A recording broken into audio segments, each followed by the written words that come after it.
सदन में प्रस्तावित विषय के पुरजोर तरीके से विरोध में। महोदय, विषय का श्रव परीक्षण करने से पहले यह जान लेना आवश्यक है कि यहाँ बैठे सभागार में सभी लोगों से मेरा कुछ प्रश्न है। प्रश्न क्या है कि क्या आप संविधान के अनुच्छेद 51 क को जानते हैं?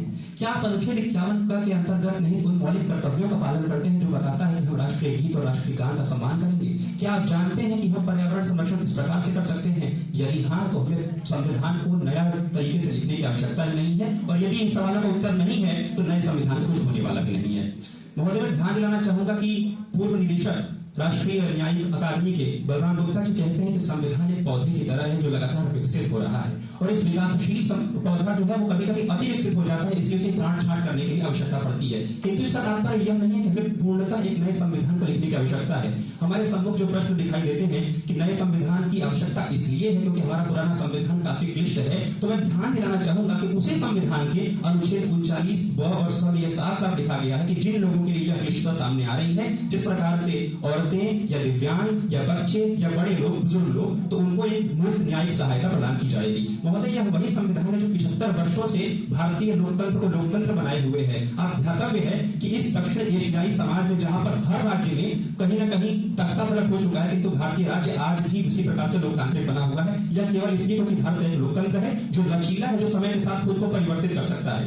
यदि हम बात करते हैं कि हम भारतीय संविधान को केवल इसलिए परिवर्तित कर लेंगे क्योंकि हमें उनकी बातें समझ में नहीं आती है, तो यह कोई कल्पना के अलावा और कुछ नहीं है। ध्यातव्य है कि यदि हमारे शरीर में रोग होता है तो हम उसका उपचार करते हैं, अंतिम संस्कार नहीं करते हैं। इसलिए मैं कहना चाहूंगा कि यदि हम इसका उदाहरण लेते हैं कि चिली जैसे राष्ट्र, यूएसए जैसे राष्ट्र, बाकी अन्य राष्ट्रों ने संविधान को नए तरीके से लिखा है, तो उनका संदर्भ समझने की आवश्यकता है। चिली जैसे राष्ट्र में जो संविधान लागू किया गया था वह ऑगस्टे पिनोशेट द्वारा लागू किया गया था, जो एक तानाशाह था, किंतु भारतीय संविधान जो लागू किया गया, जो बनाया गया 1949 में आत्मार्पित, अंकित और अधिनियमित किया गया था, वह संविधान भारतीय जनता द्वारा लिया गया था। इसीलिए भारतीय संविधान की स्थापना में लिखा गया है हम भारत के लोग, और भारतीय संविधान इस बात को सुनिश्चित करता है कि we the people of India को भारतीय सत्ताएं खुद द पीपल ऑफ इंडिया में कन्वर्ट न कर पाए।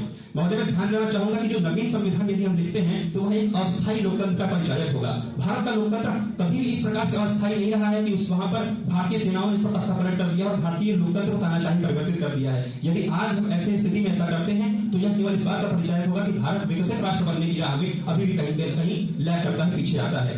ध्यान देने की योग्य बात है कि वस्तुतः संविधान में जो समस्याएं आपको दिखाई दे रही हैं वह समस्या संविधान की है ही नहीं, क्योंकि संविधान तो मात्र एक निर्देशिका है। निर्देशिका का पालन न करना और करना ये हमारे ऊपर निर्भर करता है। यदि समाज विकसित नहीं हो पा रहा है तो हम उसका दोषारोपण संविधान पर नहीं कर सकते हैं, हम उसका दोषारोपण सांविधिक नैतिकता को न मानने वाले उन नागरिकों पर करते हैं जो संविधान में विश्वास ही नहीं करते हैं। अतएव मैं अंततः यही कहना चाहूंगा कि जिस प्रकार से भारतीय संविधान ने 75 वर्षों तक इस बात को तस्दीक की है कि हम भारतीय संविधान के माध्यम से राष्ट्र विकसित होता रहेगा, आगे भी यह करता रहेगा, किंतु ध्यातव्य है कि हमें लोगों के भीतर सांविधिक नैतिकता को बनाए रखने